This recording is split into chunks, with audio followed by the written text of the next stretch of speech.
মাছটাকে ভেজে তুলে নিয়েছি। মশলা রেডি করছি, যে মশলাটা পেস্ট বানিয়ে নিয়েছি। এরপর কড়াইতে তেল দিয়ে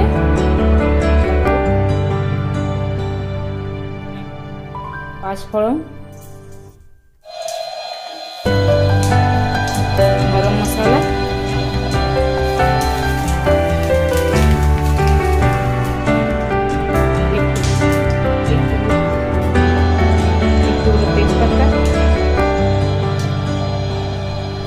একটু হলুদ দিলে তেলটা ছিটায় না, এই জন্য একটু হলুদ দিয়ে দিলাম।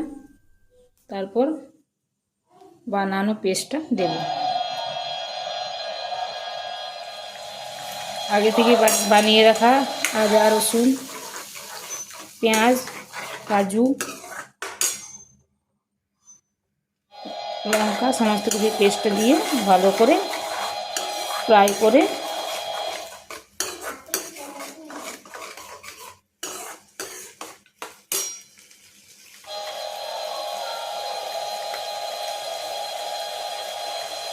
বাকি যে গুঁড়ো মশলা আছে, জিরে গুঁড়ো, হলুদ গুঁড়ো, স্বাদ মতন লবণ,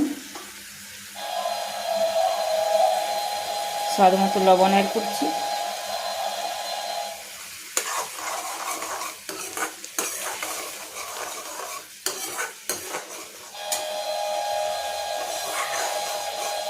এর থেকে যখন হালকা তেলটা ছেড়ে আসবে তখন তোমরা দেখতে পাচ্ছ এর মধ্যে থেকে তেল ছেড়ে এসছে। এই সময় গুঁড়ো মশলাগুলো অ্যাড করে দিলাম। হলুদ গুঁড়ো, জিরে গুঁড়ো, ধনে গুঁড়ো সব অ্যাড করে দিলাম। এই মশলাটা কতক্ষণ কষিয়ে নিয়ে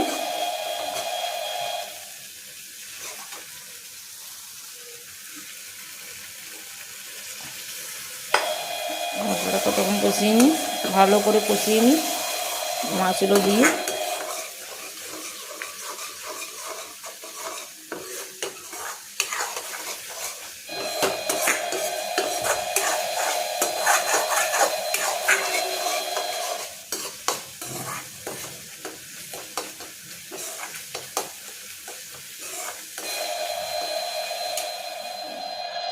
এইভাবে ধনিয়া পাতা দিয়ে কিছুক্ষণ ফুটিয়ে তারপর উপর থেকে একটু কাঁচা সরষের তেল 1 চা চামচ মতো সরষের তেল দিয়ে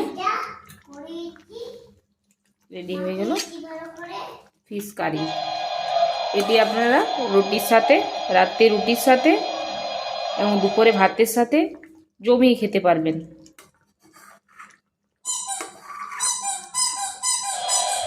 ধন্যবাদ।